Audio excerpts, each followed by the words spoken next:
Hello everyone, this is Akanksha and welcome back to Metaminds. आज की इस वीडियो में हम बात करने वाले हैं कंपोजिशन स्कीम के बारे में कि कंपोजिशन स्कीम क्या होती है, इसकी लिमिट्स क्या क्या है और इसके लिए कौन कौन एलिजिबल है। तो आज की वीडियो बहुत ही ज़्यादा इन्फॉर्मेटिव होने वाली है। अगर आपको ये वीडियो पसंद आए तो इस वीडियो को लाइक करना, चैनल को सब्सक्राइब करना। So without wasting our time, let's get start.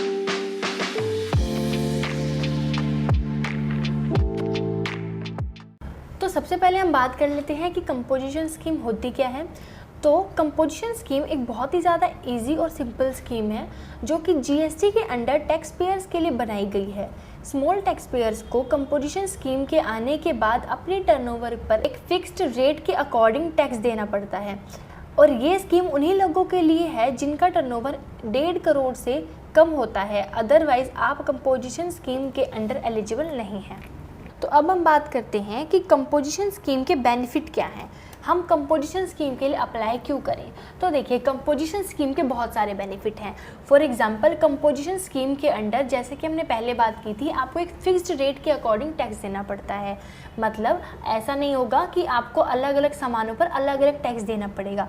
दूसरी बात कि जिस तरह से जीएसटी के अंडर आपको अलग अलग तरह की रिटर्न स्टेटमेंट, क्वार्टरली फाइल और मंथली फाइल करनी पड़ती थी, वैसे आपको कंपोजिशन स्कीम के अंडर किसी भी तरह की रिटर्न स्टेटमेंट फाइल करने की ज़रूरत नहीं होती है। और इससे गवर्नमेंट को क्या बेनिफिट हुआ, गवर्नमेंट जो है वो स्मॉल बिजनेसेस को भी मॉनिटर कर सकती है और जो छोटे बिजनेस होते हैं वो आराम से स्मूथली अपना काम बिना किसी परेशानी के कर सकते हैं। अब हमारा नेक्स्ट पॉइंट आता है कि कंपोजिशन स्कीम के लिए कौन कौन एलिजिबल है, मतलब इसकी टर्नओवर लिमिट क्या है। तो देखिए, जैसे कि हमने पहले बात की थी कि जिन भी बिज़नेस का टर्नओवर 1.5 करोड़ से कम होगा वो जीएसटी के अंडर एलिजिबल हैं। लेकिन जो हमारे कुछ स्पेशल कैटेगरी के स्टेट्स हैं, मतलब जो हमारे पहाड़ी इलाके होते हैं जिनको गवर्नमेंट ने स्पेशल कैटेगरी स्टेट्स अनाउंस कर रखा है, उनके लिए ये टर्नओवर लिमिट 75 लाख रुपीज़ है। स्पेशल स्टेट जैसे कि अरुणाचल प्रदेश, मणिपुर, मेघालय, मिजोरम, नागालैंड, सिक्किम, त्रिपुरा, उत्तराखंड, ये सब हमारे स्पेशल स्टेट होते हैं। तो इनके लिए कंपोजिशन स्कीम की turnover limit 75 lakh rupees announce की हुई है। तो अब हम बात कर लेते हैं कि कौन कौन से बिजनेस हैं और किन बिजनेस को कितना कितना रेट पर टैक्स देना होता है।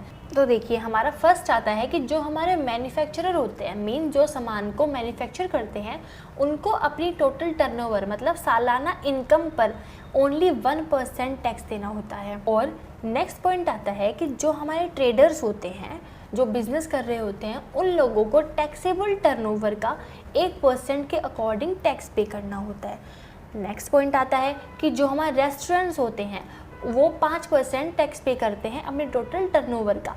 लेकिन एक कंडीशन है कि रेस्टोरेंट ऐसे होने चाहिए जो अल्कोहल सर्व नहीं करते हैं। इसका रीज़न क्या है, इसका रीज़न ये है क्योंकि अल्कोहल को जीएसटी के अंडर इंक्लूड नहीं किया जाता है, तो इसी वजह से कंपोजिशन स्कीम के अंडर भी अल्कोहल को इंक्लूड नहीं किया गया है। और बाकी बचे हुए जो भी बिजनेस होते हैं, जो अदर सर्विस प्रोवाइडर होते हैं, उनको अपनी टोटल टर्नओवर पर 6% के अकॉर्डिंग टैक्स देना होता है। यहाँ पर एक कंडीशन और होती है कि जो बिज़नेस कंपोजिशन स्कीम के अंडर रजिस्टर्ड होते हैं, उनको अपने बिजनेस के बाहर एक बोर्ड लगवाना होता है कि this business is registered under composition scheme. अब हमारा नेक्स्ट पॉइंट आता है कि इसके लिए कौन कौन एलिजिबल नहीं होते हैं, कौन कौन से ऐसे लोग हैं जो कंपोजिशन स्कीम के लिए अप्लाई नहीं कर सकते हैं। फर्स्ट पॉइंट आता है कि ऐसे बिजनेस जो इंटर स्टेट सप्लाईज करते हैं। इंटर स्टेट सप्लाईज का मतलब क्या होता है कि वो एक स्टेट से दूसरे स्टेट्स में गुड्स की सप्लाई करते हैं। सेकंड आता है कि वो सप्लायर जो ई कॉमर्स ऑपरेटर हैं, मतलब वो ऑनलाइन काम करते हैं, जैसे कि हमारे Amazon, Swiggy, Zomato etcetera. Next point आता है कैजुअल टैक्सेबल पर्सन और एक non resident taxable person GST के लिए एलिजिबल होते हैं, लेकिन ये कंपोजिशन स्कीम के लिए अप्लाई नहीं कर सकते हैं। हमारा लास्ट पॉइंट आता है कि वो ऐसा सामान बेच रहे हैं जो कि गुड्स एंड सर्विस टैक्स मतलब जीएसटी के अंडर ही इंक्लूड नहीं किया जाता है, तो वो कंपोजिशन स्कीम के लिए भी एलिजिबल नहीं होंगे। नेक्स्ट पॉइंट आता है, जैसा कि हमने बात की थी कि कंपोजिशन स्कीम के अंडर किसी भी तरह की रिटर्न स्टेटमेंट फाइल करना इम्पॉर्टेंट नहीं होता है, लेकिन अगर वो चाहते हैं तो वो क्वार्टरली और एनुअली फाइल कर सकते हैं। देखिए आप यहाँ पे देख सकते हैं कि जो रेगुलर डीलर होते हैं, मतलब जो कंपोजिशन स्कीम के अंडर रजिस्टर्ड नहीं होते, उनको काफ़ी सारी स्टेटमेंट फाइल करनी पड़ती है, जैसे कि GSTR 1A, 2A, 2B etcetera and many more.